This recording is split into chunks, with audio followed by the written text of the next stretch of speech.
Parmi la diversité que nous a offert Eiichiro Oda avec son œuvre et ses différents personnages, certains se sont caractérisés par une certaine rareté, quelque chose d'unique, la folie.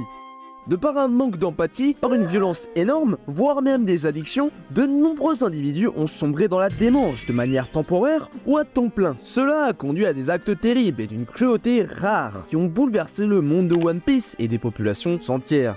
Alors découvrons ensemble les personnages les plus fous de One Piece. Et ça va aller crescendo. Allez, c'est parti. Kuro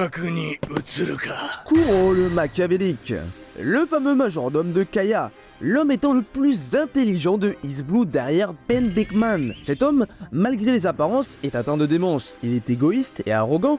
Et pourtant, il a décidé de jouer le jeu du petit toutou de la riche héritière Kaya pendant 3 ans, alors qu'il a comme pas possible, tout comme Usopp. Carrément, au chapitre 28, Kaya lui offre de nouvelles lunettes. Kuro les écrase sans vergogne. La seconde d'après, il en avait plus rien à foutre. Il voulait juste sa thune. Il était en mode actor studio, 24h/24, pour paraître parfait aux yeux de Kaya. Captain Kuro, c'est DiCaprio en fait. Il mérite un Oscar pour son rôle. Pourtant, ça fait un sacré contraste avec sa vraie personnalité, tant très sanguine. Il n'hésite pas à tuer tous ses subordonnés et même charcuter Mary, qui est innocent. Kuro est un homme violent, extrêmement violent. Regardez le bain de sang qu'il a fait sur le navire de pauvre marine, au chapitre 37. Verdict, certifié fou par Lulusia Kingdom.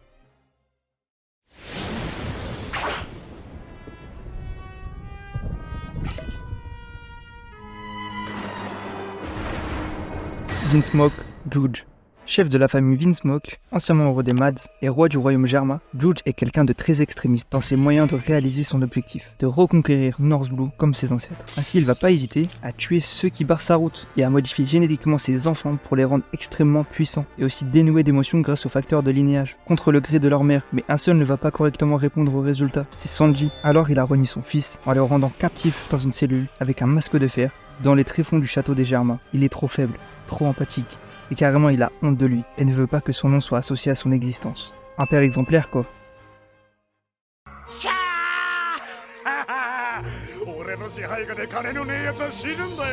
Arlong, ancien membre de l'équipage de Fisher Tiger aux côtés de Jinbei, c'est le raciste de East Blue, qui prend les humains comme des êtres inférieurs. Les seules fois où il les valorise, c'est quand il les manipule. Nami en a fait les frais, elle avait le montant pour libérer l'île, mais Arlong savait, et voulait pas la laisser partir. Alors il a demandé à la marine de récupérer son argent. Il a fait pleurer Nami de nombreuses fois. Il a perdu la raison, notamment après avoir croisé le chemin du vice-amiral Kizaru. Il a tabassé avec facilité, étant devenu fou de rage après la mort de son capitaine Fisher Tiger. Sa haine, bien que naissante avant, mais pas autant présente, va se décupler avec le temps et son séjour à Impel Down ne va pas l'aider à changer, ça va cultiver sa rage. Dès sa sortie, il ira prendre toute une île en captivité, tout en corrompant des membres de la marine et toutes les personnes ne pouvant pas payer la taxe qu'ils demandent. Ils vont finir avec une balle dans la tête, comme la mère adoptive de Nami, belle-mère.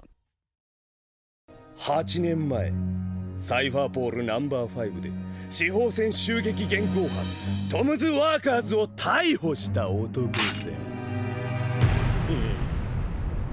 Chef de l'unité CP9 et anciennement du CP5, Spandam est un homme très mauvais, qui cherche par n'importe quel moyen d'arriver à ses objectifs. Malgré ses faibles capacités de combat, il a réussi à survivre à l'attaque de Robin, tel un cafard. Cet homme est toujours présent, en vie, faisant maintenant partie du CP0. C'est l'exemple parfait de pourquoi on ne doit pas mettre des imbéciles au pouvoir. Et c'est un homme détestable. La règle comme quoi on frappe pas les femmes, Spandam il connaît pas la règle. Robin elle avait beau être menottée et incapable de se défendre, il lui lâchait des coups de poing à la hippo, rien à foutre. Et après il se marrait, il a nargué tel un gamin sur son sauvetage et il a manigancé des plans incroyables pour mettre Tom en prison grâce au navire de combat de Franky, juste pour les plans de peloton. Le mec voulait carrément utiliser une arme antique pour lui, il voulait dépasser le Gorosei, sacrément déranger le bonhomme. 死に場所を探していた。彼は今自殺をしたのだ。そして現在に至る。 Kaido, ancien membre des Rocks, ancien Yonko, il est alcoolique, mais genre vraiment. Bon, pas autant que Vasco Shot, mais c'est déjà pas mal, que ce soit en combat ou en dehors, toujours avec du saké, et ça lui a fait prendre des personnalités et expressions improbables. Il passe de triste à joyeux, de colérique à tout mignon, c'est n'importe quoi. Ça le rend déjà très bipolaire dans sa manière d'être. On sait jamais vraiment comment va agir l'alcool sur lui. De plus, il est suicidaire, se jetant d'une île céleste pour en finir avec sa vie. Malgré sa volonté et ses différentes tentatives, son corps arrive à résister aux épreuves qu'il se met et veut en général mourir, qui est pour lui là où se trouve la vraie gloire. Kaido, c'est un sauvage, même avec les enfants. Il en avait rien à faire, il a presque tué Tama et Momonosuke à plusieurs reprises, et même sa propre fille, Yamato, qui l'a bien secoué à cause de son envie de devenir comme Oden. Il l'a enfermé plusieurs fois en cage et lui a même mis les menottes pour l'empêcher de fuir de son territoire. 七部会の撤廃はお前らの悲願。わしゃ反対じゃったが、王たちの決定は覆らん。まったく揃いも揃って甘ちょろいんじゃ。 L'écrit originel. Je crois qu'on n'a jamais vu un sourire sur le visage d'Akainu. Ça m'étonne même pas. Partisan de la justice absolue, extrémiste au possible, lors de ses missions en tant que marine, il s'est illustré notamment durant le flashback d'Ohara à canarder de boulets de canon un bateau de civils avec l'excuse comme quoi un archéologue aurait pu s'infiltrer. Même Aokiji, son collègue, était choqué. Il va toujours trop loin. Et ensuite, en tant qu'amiral, ça n'a pas changé. Il inspire la crainte même chez ses alliés. On se rappelle à Marineford quand il a tué un subordonné qui voulait déserter, car il voulait revoir sa famille, ou même Kobe s'étant interposé face à lui pour arrêter la guerre. Il a même pas hésité une seconde, il était prêt à fondre Kobe devant le monde entier. Mieux vaut ne pas s'opposer à lui tant dans les propos que physiquement. Et encore plus depuis qu'il est amiral en chef. Le frérot est frustré, il casse des cigares à longueur de temps, il rage parce qu'il est obligé de rester sagement dans son bureau, à attendre la fin des conflits, ou obligé de servir du homard au dragon céleste. Donc quand il va pouvoir casser des pirates ou prendre des décisions douteuses, ce sera un désastre. Ça va finir en massacre, voire en génocide. だったらジロジロ見てんじゃねえよ。頭、ダメですよ。胸くそ悪い野郎だぜ。今消してやってもいいんだぜ。 Eustace Kid. Alors lui, malgré qu'il soit mis aux côtés de Luffy et Law, et que ça le rende par effet de groupe plus gentil, Kid c'est pas un enfant de cœur, c'est un vrai salaud. Dès qu'il est entré dans le nouveau monde, il foutait déjà le bordel en crucifiant des pirates, qui lui ont rien fait, alors même qu'ils ont supplié Kid de les épargner. Un fou malade. Et c'est la raison pour laquelle, à son arrivée sur Shabondi, il avait une prime de 315 millions de berries, supérieure même à Luffy, alors que Luffy avait ouvertement déjà déclaré la guerre au gouvernement mondial et incendié l'île des Neslobi. Lui a seulement été cruel et dangereux envers la population, un vrai danger public. Il n'hésite pas à tuer et même les civils ne font pas exception.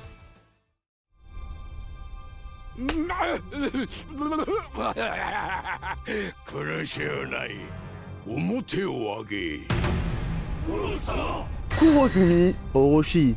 Shogun de Wano Kuni est victime des actes de son clan, les Kurozumi. Orochi est l'image même de la malveillance. Yasui l'accueille et lui donne un travail, et derrière son dos, Orochi lui vole sa thune en se faisant passer pour un gentil serviteur. Rien que là, on distingue un grand opportuniste, même pas capable de remercier les gens qui l'ont aidé. Il a berné Oden avec sa promesse de libérer le peuple qu'il n'a pas tenu, n'a pas hésité à être avide de luxure qu'offre le poste de shogun, déjà par rage envers les persécutions qu'il a subies durant son enfance. Il va mettre dans la famine une grande partie de la population. Il va aussi leur donner des smiles défectueux pour donner l'impression que le peuple va bien, en les forçant à sourire, et il tuera n'importe qui offensera sa parole ou ses actes. Un vrai tyran. Il était complètement à côté de la plaque. À un moment, il a rencontré le CP0 et le mec se croit tellement intouchable qu'il se permet de tirer sur un membre du CP0 tranquillement, de les narguer, et en plus, il fait la demande exorbitante de vouloir Vegapunk. Le culot, qui croyait vraiment extrêmement influent, alors qu'au final, c'est Kaido qui s'est servi de lui comme un pion pour prendre Wano Kuni.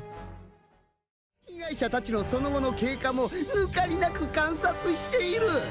見てろよ、世界一の科学者が誰か今に思い知らせてやる。シュララララララララララララシュララララララララララ Encore un membre des Mads, le groupe de talentueux scientifiques qui fut dissous par le gouvernement. Le truc c'est qu'après que le gouvernement mondial ait intégré une partie de l'équipe dans leur programme de recherche scientifique via Vegapunk, c'est Punk Hazard, il y a 4 ans, que César, fraîchement re-allié avec Vegapunk, pour ses recherches va nous démontrer sa folie. Il va créer une arme chimique ayant de grandes chances de tuer de nombreux innocents, ce qui va rendre illégale son activité aux yeux du gouvernement. César n'en avait que faire des conséquences, détruisant ainsi la faune et la flore présentes sur l'île de Punk Hazard. Et en plus il en est fier ce Golemon. Ensuite, ils vont enchaîner en kidnappant des enfants, faire des expériences sur la géantification d'individus de taille normale, droguant ainsi des enfants et créant une dépendance malsaine envers ces bonbons drogués qui tuent petit à petit l'enfant. Il n'hésite jamais pour le bien de ses recherches, il est prêt à tout faire, manipuler, tuer, Mais ses recherches en plus, c'est toujours dans un sens mauvais. Il veut créer des armes de destruction massive, des armes chimiques, et ça devait être un sacré bordel à l'ère des Mads. Après, niveau social, c'est pas le meilleur des chefs non plus, il a trahi ses alliés et n'a pas hésité à tuer ses propres soldats avec le gaz.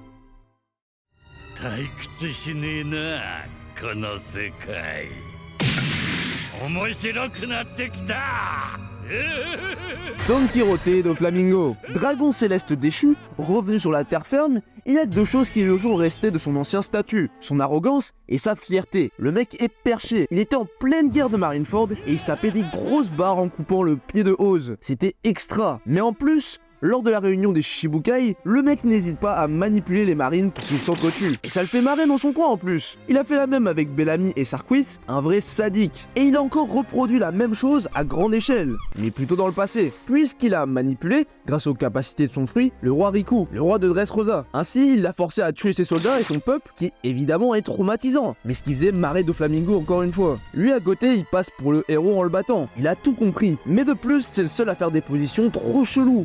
Regardez la façon dont il marche pour arriver à la réunion, c'est pas normal de faire ça. C'est quelqu'un de très froid qui est capable de tuer les membres de sa propre famille. Il n'a pas hésité à tuer son propre père, Homing, comme son frère Corazon, avec une balle dans la tête pour l'un et pour l'autre par de nombreuses balles dans le torse. Dites-vous qu'il était en plus prêt à sacrifier son frère avec qui il a vécu le pire et le meilleur, juste pour bénéficier de l'opération de jouvence, qui nécessite la mort de l'utilisateur du rituel pour donner la vie éternelle.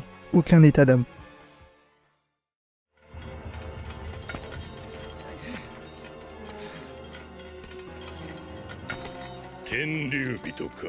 Les dragons célestes, les dieux de ce monde, formés par une allégeance devant le trône vacant de 20 familles, les descendants se retrouvent alors nommés comme les êtres supérieurs de ce monde, ayant pour base le haut de Red Line, excepté pour la famille Nefertari, qui a refusé de rejoindre les 19 autres, renonçant à leur statut de dieu. Ayant liberté totale d'agir, s'ensuit alors en plus d'un sentiment de supériorité sur tous les autres êtres vivants, dû à leur statut, de l'esclavage, de la maltraitance d'humains, des meurtres avec des motifs légers, genre Charlos qui était prêt à tuer Zoro juste parce qu'il se tenait debout face à lui, de la chasse à l'homme, des abus sexuels, et tout ça sans aucune conséquence. Ils sont tellement matrixés dans leur délire de supériorité qu'ils portent une bulle d'air pour ne pas respirer l'air des autres êtres humains lorsqu'ils descendent acheter leurs esclaves. Mais attention, bien que les trois quarts soient mauvais, n'en faisons pas une généralité. Certains comme Don Quijote, Homing et Mjosgard ont montré une bienveillance énorme et contrairement à leurs confrères, ils avaient eux les pieds sur terre.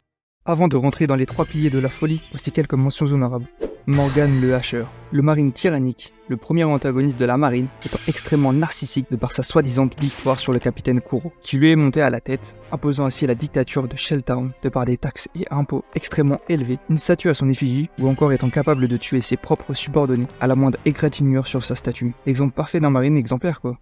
Kurozumi Kanjuro. Rejoignant les talents fous d'acteur et de froideur de Kuro, on lui a demandé de jouer un rôle, et il l'a fait à la perfection, pour ensuite bien livrer toutes les infos à Orochi. Il s'est intégré à un groupe de samouraïs, il est resté pendant de nombreuses années, pour devenir ensuite les Fourreaux Rouges. Sauvé du brouillard par Oden, puis sauvé du feu par Toki, Kanjuro malgré tout ça, a su rester froid dans son rôle, et n'a pas hésité une seule seconde à faire le mouchard et le traître, même après tous les actes héroïques que lui a donné la famille d'Oden.